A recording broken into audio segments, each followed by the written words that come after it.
Good afternoon, everyone. Thank you for taking the time to join us today.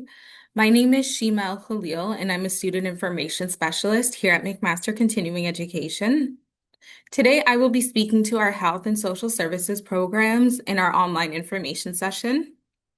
I am joined today by my two colleagues, Christy and Kathleen, who will be speaking to their respective programs. So we do have a lot of information to share with you today. So before we get started, I did want to read off our land acknowledgement. So McMaster University recognizes and acknowledges that it is located on the traditional territories of the Mississauga and Haudenosaunee nations and within the lands protected by the Dish with One Spoon Wampum agreements. So I do have a number of health and social services programs that I will be speaking to today. So I'll be covering the health analytics program. My colleague Kathleen will be covering the applied clinical research and health informatics program. You'll come back to me for the fundamentals of music care, and then I will transition over to my colleague Christy for the nutrition, health, and wellness, as well as the health and wellness coaching and professional addiction studies program. And then you'll be left again with me at the end to learn more about the caregiving essentials and creating caregiver-friendly workplaces. So starting off strong, we're going to start off with the health analytics program. This program will allow you to expand your professional skill set, where you'll learn how to apply the practices and principles of data analytics to healthcare.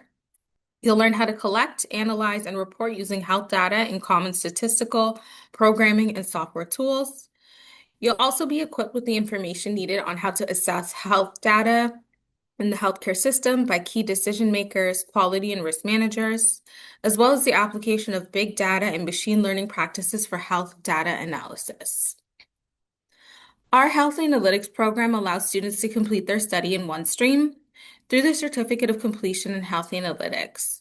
So courses within this program are offered in both an online and virtual classroom format. The online format allows for a little bit more asynchronous style learning with no set time to log in, while virtual classroom does have some online classes that mimic lecture styles that you'll be required to attend. You'll be required to complete any of the three of the five core courses listed below. So we have the Understanding the Canadian Healthcare System. If you are new to this field, I encourage you to start your studies in the Health Analytics program with this course. We also have the Foundations of Health Data, Statistics Analysis for Health Data, Communicating with Data, as well as Predictive Analytics for Health Data. So if you want to learn more about these courses, you can download the course outlines on our website to learn more about the objectives of each class. Here we've sourced some of the top skills for students. They are lengthy, so if you want to take a moment to grab your phone and take a picture, you'll be able to keep this for your records when you are looking for different types of work. So with that being said, I'm going to segue off to my colleague Kathleen, who's going to discuss the Applied Clinical Research Program for students. Thanks, Shima. Glad to be here with you today to talk about applied clinical research, which was actually a nice segue from health data analysis. Health data, we saw how it's involving a lot of spreadsheets and collection of data, visualization of data.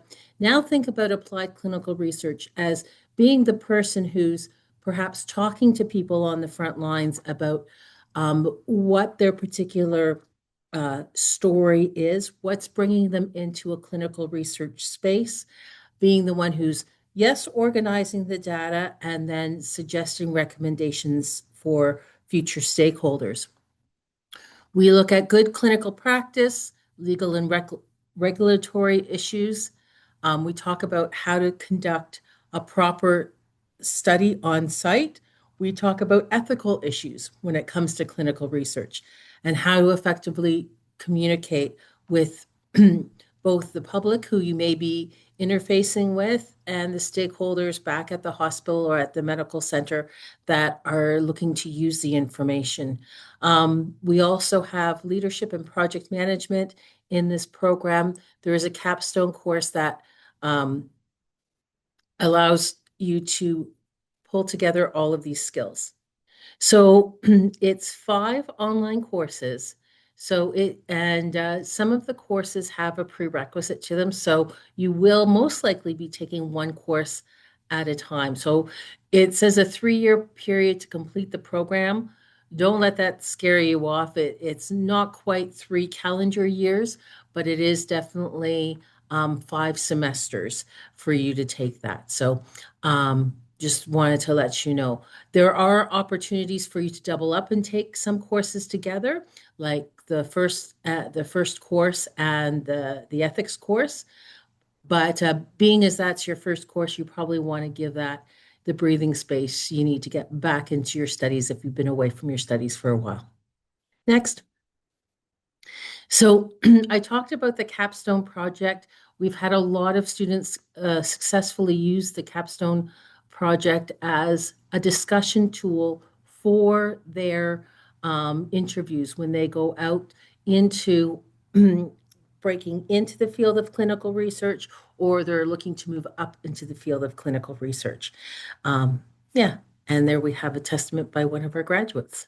We are very proud to work with these associations in ensuring that our curriculum is aligned to national and international standards. McMaster, not listed on there. I noticed we have to put another logo, but we're part of a joint task force that is looking at accrediting the whole field of applied clinical research. So we're doing that. Yesterday, I was on a call with Harvard, and we're also helping out a group in Pakistan create a national certification process. So we really have instructors and um, research personnel who are very highly regarded in the field. And next slide. Um, there's the skills that you're going to be learning, and those are some of the job titles that you would be looking to gain employment in after you complete the program.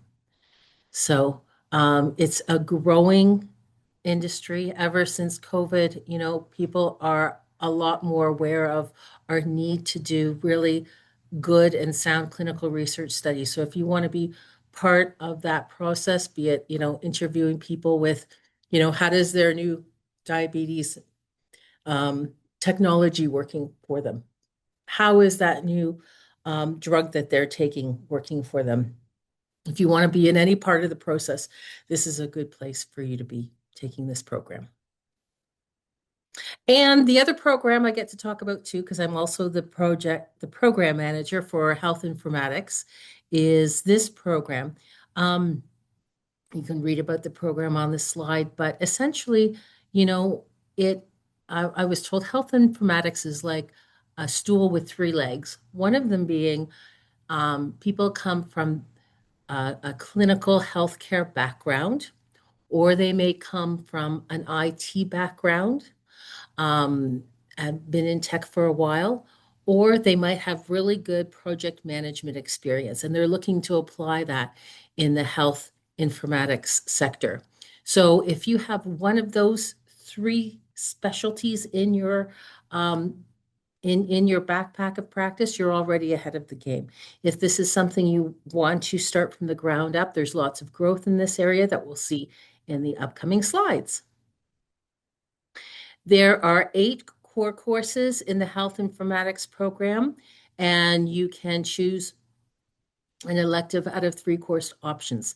There is a practical component if you'd like to get some practical experience.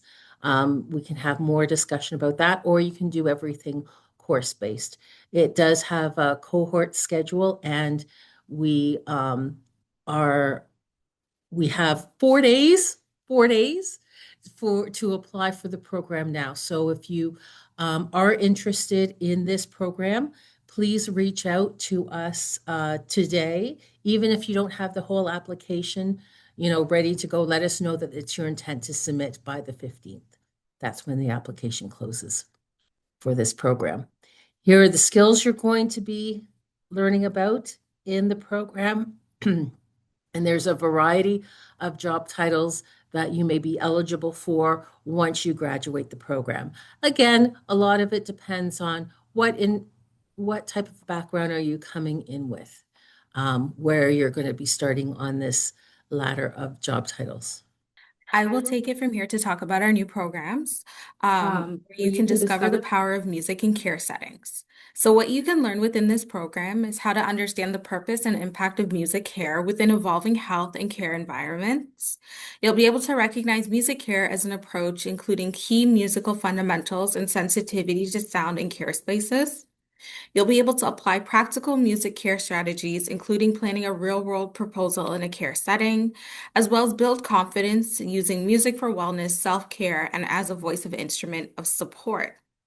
This is one of our newer programs as well that we're introducing. So if you do sign up, you guys will be some of the first to take this program with us. So through this program, what you'll gain is a non-academic micro-credential in the fundamentals of music care, theory and context. This program is open enrollment, which means we do not require any prior or applications to take this course. It is 14 hours in length, offered in an asynchronous online course. So did you know this course was developed in collaboration with Music Care by Room 217, a national leader in music care training since 2009 to help more caregivers access the power of music in care. And like many of our programs that we will be talking about today, we take a lot of pride in our professional associations and our collaborators that we work with to bring forth the best programs for our students to take.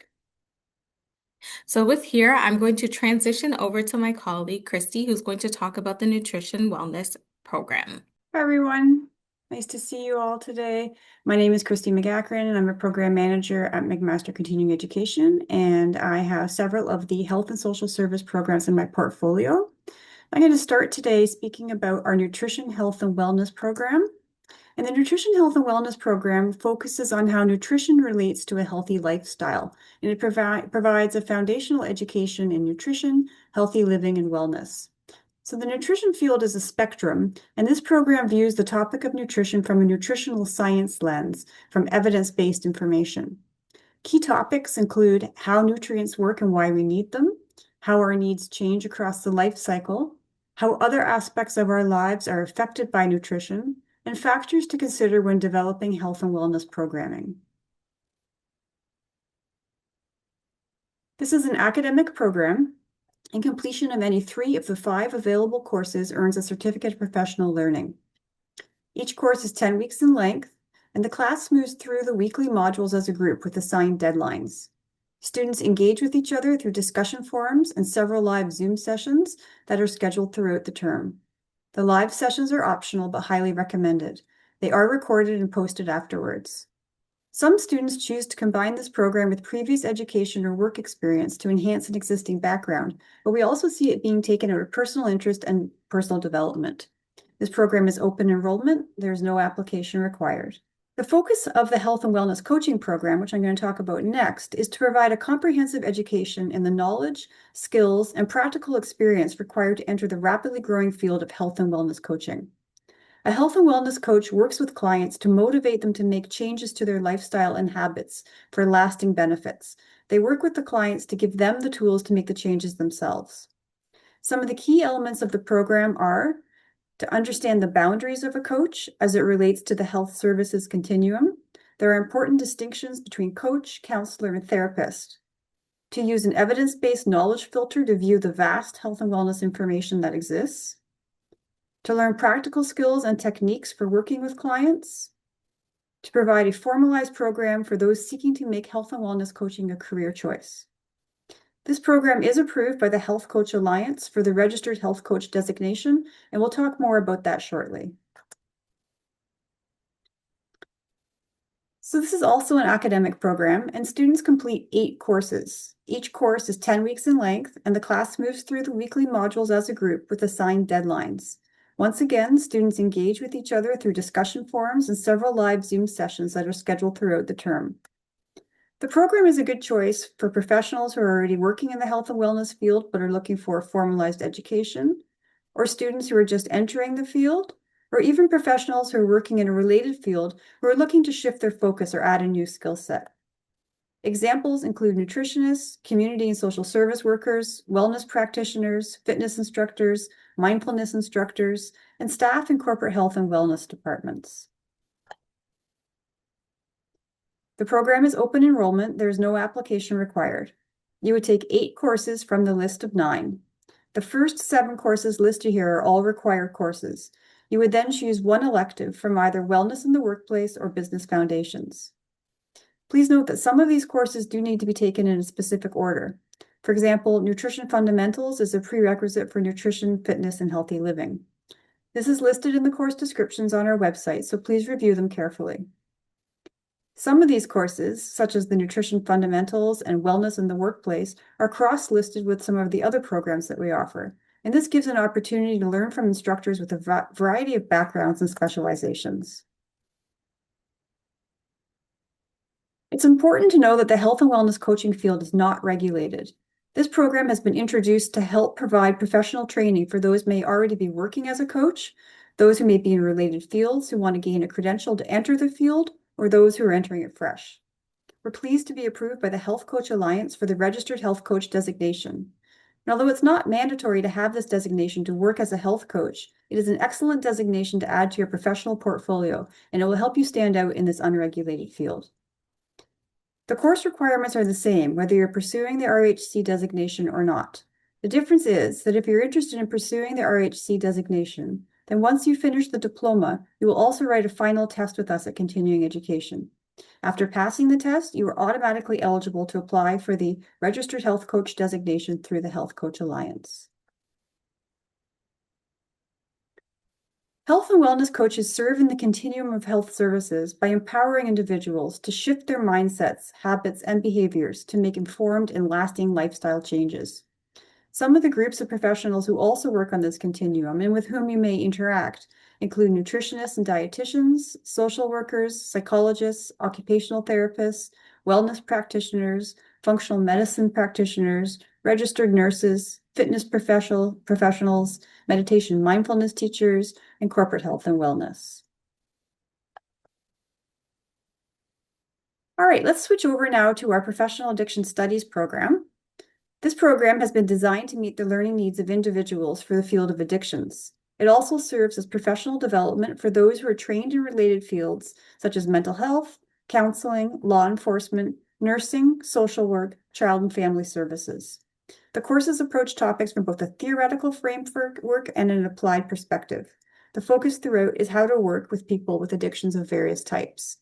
You'll take courses that focus on specific topics and groups, such as pharmacology, concurrent disorders, assessment and treatment planning, trauma-informed care, working with behavioral addictions, and more. The program is fully online, so you have the flexibility to complete course activities on your schedule.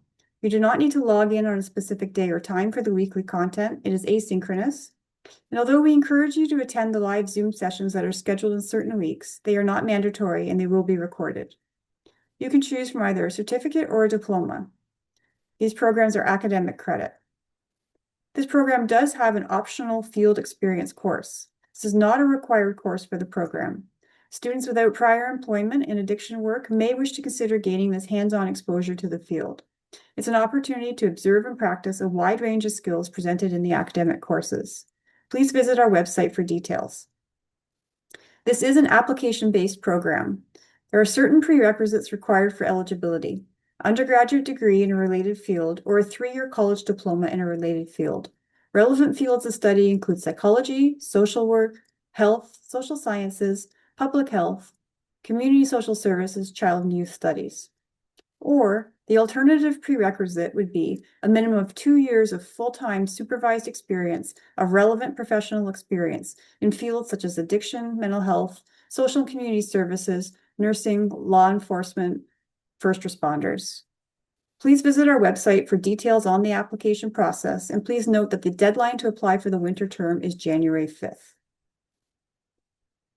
The program was designed to meet the educational requirements for the ICADC or the CCAC certifications that are offered through the Canadian Addiction Counselor Certification Federation.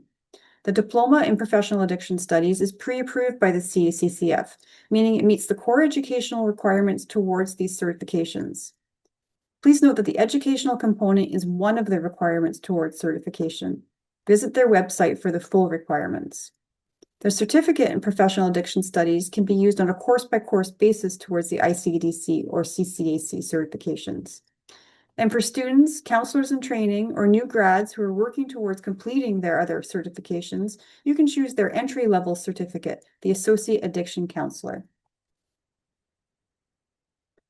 The Professional Addiction Studies program provides an opportunity for individuals seeking to enter the field of addiction to enhance their knowledge and skills required for employment and professional certification. And although many of our students intend to work in the addiction field directly, the knowledge and skill set of understanding how to work with addictions extends into a variety of professions. As such, the program can also serve as professional development or a specialization for those who are trained in related fields such as mental health, counseling, law enforcement, crisis response, nursing, social work, or child and family services. Thanks very much. So thank you to my colleagues. I will take it from here and talk about our Caregiving Essentials program, which will allow you to enhance your knowledge and confidence in your caregiver role.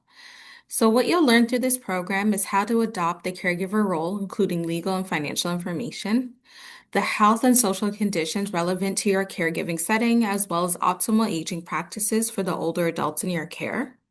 You'll learn how to navigate the health and social services system to better assess the support for older adults in your care, as well as how to complete a personalized caregiver action plan or CAP in order to prepare for expected and unexpected situations, as well as importance and strategies of self-care for the caregiver.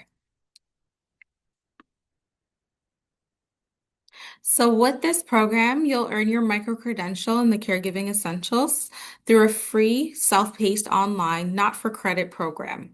To earn your micro-credential, you have to achieve a score of at least 80% or higher on all quizzes. Now, there has been some misinformation going on that we've seen on social media, so I just really do want to drive home that this course does not qualify for caregiver employment or Canada's Home Care Immigration Program.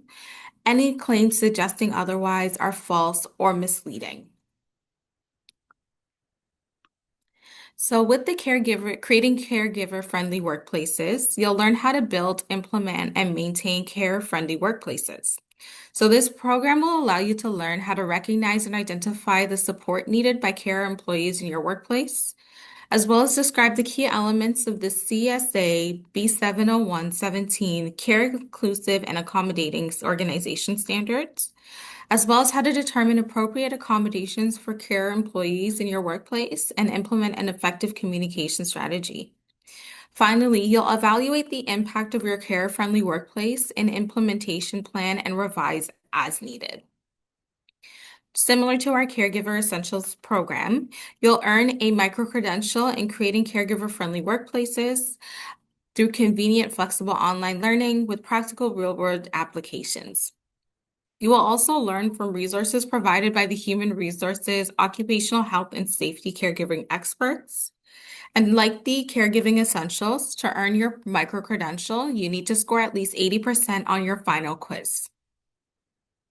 So we do have some other programs that we offer here at McMaster Continuing Education, which include the Health and Social Services Skill Development Program, our Fundamentals of Health Research Methodology.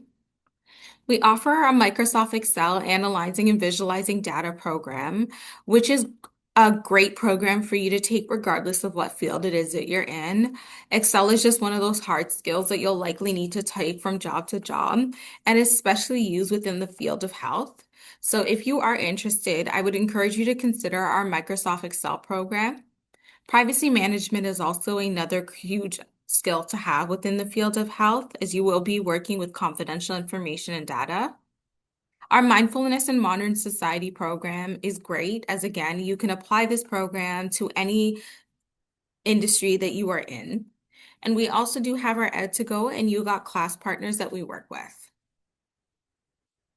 So our Essentials programs are another program that I would like to highlight for everyone who's joining us today. You'll learn the critical tools needed for today's competitive business environment. So as you know, we have to manage a number of hard and soft skills to ensure an effective communication between colleagues and to foster healthy work environments. And through our Essentials programs, you'll be able to do that. So some of the key skills you'll learn will be decision-making, workload management, remote work efficiency, well-being, clear and confident communication, how to handle difficult people, active listening, and applying emotional intelligence. We also offer these courses in an availability of 6 streams, including business, communication, innovation, leadership, productivity, as well as team essentials. We have some corporate training solutions as well for anybody who might be an employer who's with us today. Our programs can allow you to identify any skill gaps and provide solutions to your employees. You'll be able to stay competitive by upskilling your employees regularly. Here we pride ourselves on our excellent customer service. So we don't just put you guys into a program and forget about you. Throughout your studies, you'll have a team of people to connect with, including instructors, as well as the student informations team. If there's something that we can't assist you with, we can always direct you to the program assistants and managers, 2 of which you've met here today through our presentation. We have customized training and interactive learning, which include tailored courses led by field experts to meet your organization's needs and also engage with assessments and real-world applications. And some additional areas of interest may include change management, project management, human resources, and more. For anybody who's interested in a field of healthcare, I would encourage you to also consider project management. Again, our project management program, it does equip you for positions in leadership as well. So if you are interested in that, our information is on our website. So you can unlock your credentials through some digitally shareable credentials that you can add to your resume, your LinkedIn profile, and share with your employers. I can't count how many times I finished a course and somebody has asked me, so what did you learn in your studies? And I have to kind of rack my brain to think about what I learned. With our micro credentials, it's super easy because they do list some of your hard and soft skills that you've gained through our programs. You have access to flexible online learning, which allows you to learn at your own pace based on your lifestyle and schedule. So we do understand that a lot of people who are joining us today have competing priorities in their life. So with our programs, most of them are on an online asynchronous format. Again, we take pride in our instructors. We have instructors who have real world experience and can bring forth that experience to help teach you guys so you go into the field competitively prepared to excel within the industry you're interested in. Again, consider our Microsoft Excel program. Again, so here are the funding options I promised. We have the MAPS bursary, which is for academic courses only. And how do you determine an academic course? When you go to register and you're looking at the course, if you see 3 units, that's an academic level course. With the MAPS bursary, you're going to have to pay for your course and then submit an application. There is an application process for the bursary that goes to our Office of Registrar that you'd have to look at. There are some funding options too. So we have received funding previously from Better Jobs Ontario as well as the Canada Ontario Job Grant. For anyone who might be laid off of work, I would encourage you to connect with an employment counselor within your local city to see if you can access BJO or the COJG grant. Again, if you're a newcomer to Canada, connect with Windmill Microloan Lending. You can also reach out to us directly, and I can connect you with our partner that we have at that location. Some of you might have tuition assistance programs that you're not accessing through your employer. So it might be worth reaching out to your human resources department to see if you have some training funding available. And you can finally always reach out to your financial institution to see about any student loans or lines of credit. So a lot of the programs that we talked about today are application based. So I just want to make sure that we're aware of that. So with programs that require an application, when you go on our website, you'll literally see the tab that says apply. From there, it will outline what it is that you need for a successful application. Again, you'll submit your application. There is a non-refundable fee of $59 for some of these programs.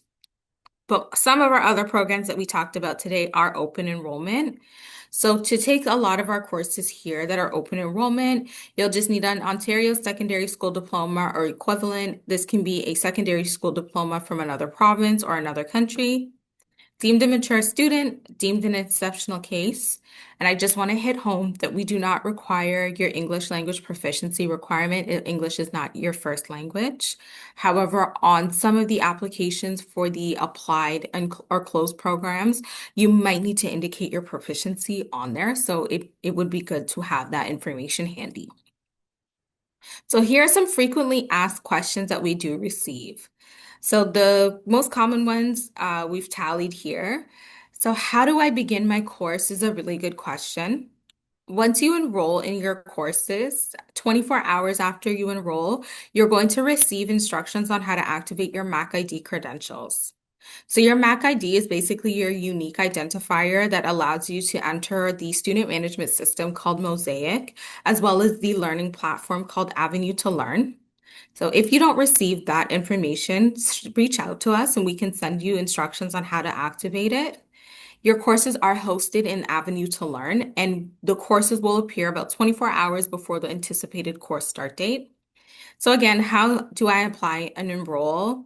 As I said, most of our courses are open enrollment, so you add courses to cart and checkout. For those that require an application, that information will be on the website underneath the application tab. What is the cost? So with our continuing education courses, students pay on a course-by-course basis. We don't require you to pay for the program in its entirety. So what you'll do is you'll add the course to cart and proceed to checkout. If you are a new student, you will see a one-time Mac ID activation fee of $39. This is a normal administrative cost. You're just charged it once. What is the duration? The duration of the program really does vary upon the program that you're interested in. So as each program we've talked about today has their own requirements, some programs might be shorter than others. Now, I do want to make note that for a lot of the health programs, there are timelines of completion. So with applied clinical research, you have 3 years. With professional addiction studies, there's a 5-year timeline. With health informatics, students should expect to complete their studies within 3 years as well. And this is just to ensure that you're on track to completing your goals within the program. Finally, why are certain courses showing as unavailable? So if a course is like grayed out on our website, it just means it hasn't been scheduled for the respective term, but might be available for the next term. So right now we do have our schedule tab on our website. So if you go to a program that you're interested in and you click the schedule tab, you'll be able to see the winter 2026 term as well as spring 2026 term. You'll be able to see if the courses are available across this current term or will be coming up in the next term. I always look forward to meeting you guys, and hopefully we'll be reaching out and connecting with you guys soon. So take care, everyone. Have a happy and safe holiday.